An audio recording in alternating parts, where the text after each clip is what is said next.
Hi everyone, welcome to Power BI Desktop tutorial. So in today's lecture, we're going to discuss the merge and appendix queries. Go to the transfer data.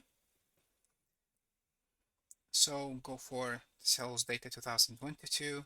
We have the product scene here, and we have in the product lookup we have the product key. So we will merge these two tables.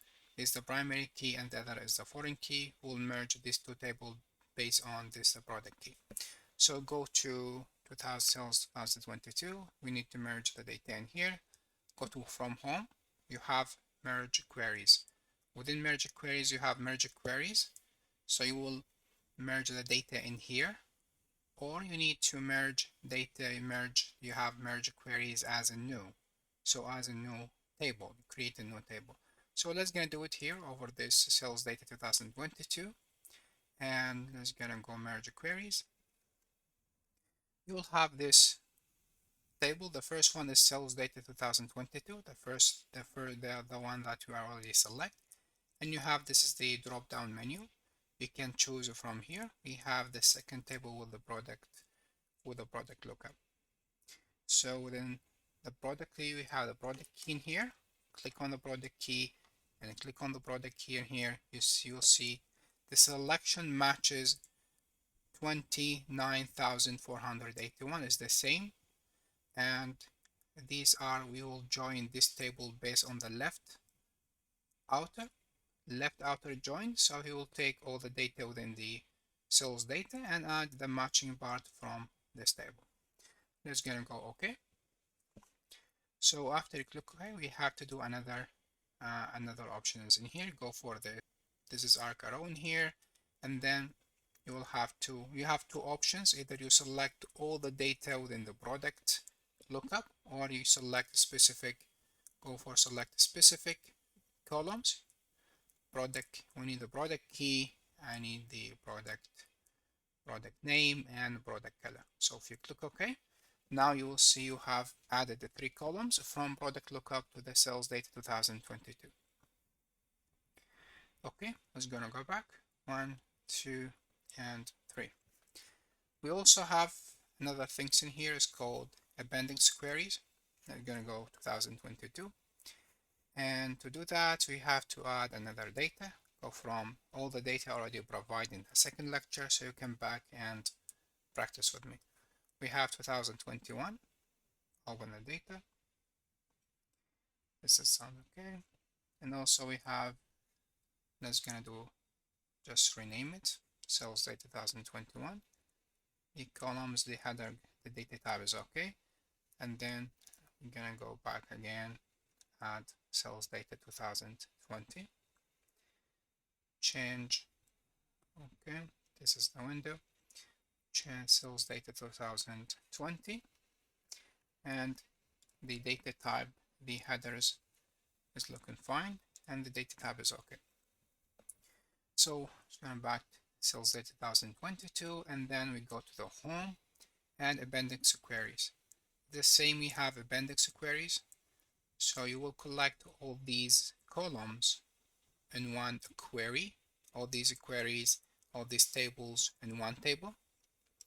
And you have appendix query as a new. So let's get append queries as a new.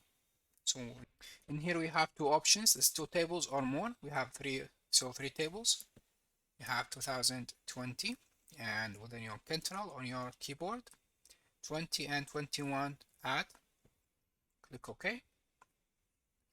And then you have this the appendix. You can change the name from here. This is sales, for example, whatever you like. And after you change the name, you can change the name and you can check all the data from this window. Go for order date and click more load. You'll see all the data is coming here. You have 2020 and 2021 and 2022. So this is appendix, allow you to collect all the data together and add them in one table. So you'll have one table instead of 3. But under one condition, this condition, all these tables should have the same structure and the same data type. if you see in line 22, we have something called quantity type. This is we added in the previous lectures. So if you back to the cells, you will see we have a null value supposed to come in here. This is 2022, but if you select 2000 in here, go for, you select 2021, 2020, for example, and if you check in here, you will have a quantity type as null value, because this is the only different columns that we have in 2022, but we don't have in 2021 and 2020.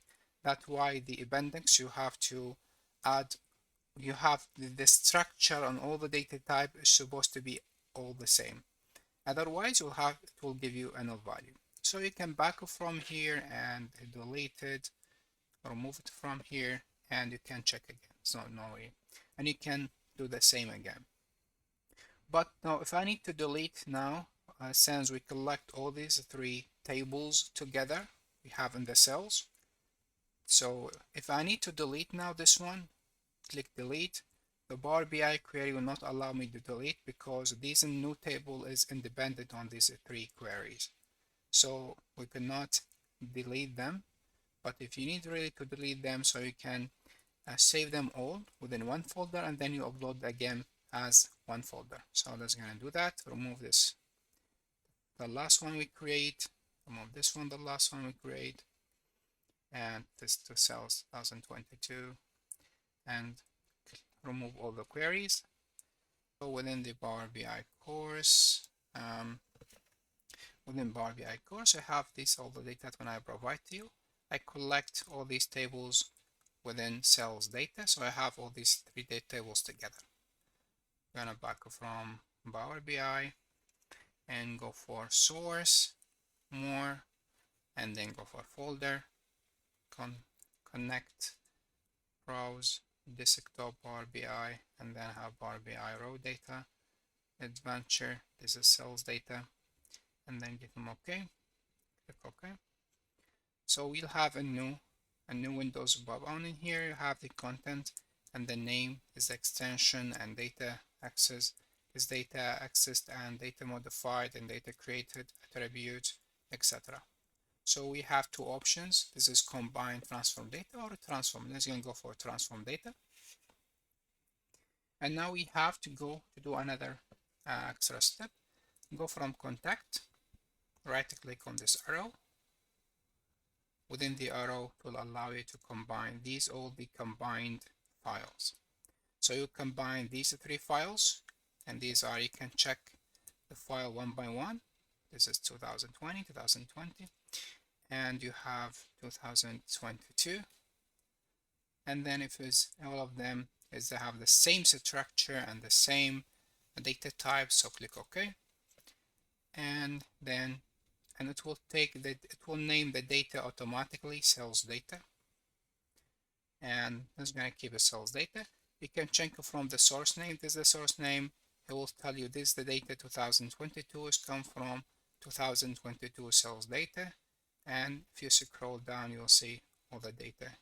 So you can keep the source, you can delete it as depend on you. So you'll have the cells data, and you will have the source tell you this data coming from this table type. So this is how to do the merging and appending within Power Query Editor. It's a long course. It will cover everything that you need to know about the Power BI. So thank you for watching, and see you in the next video.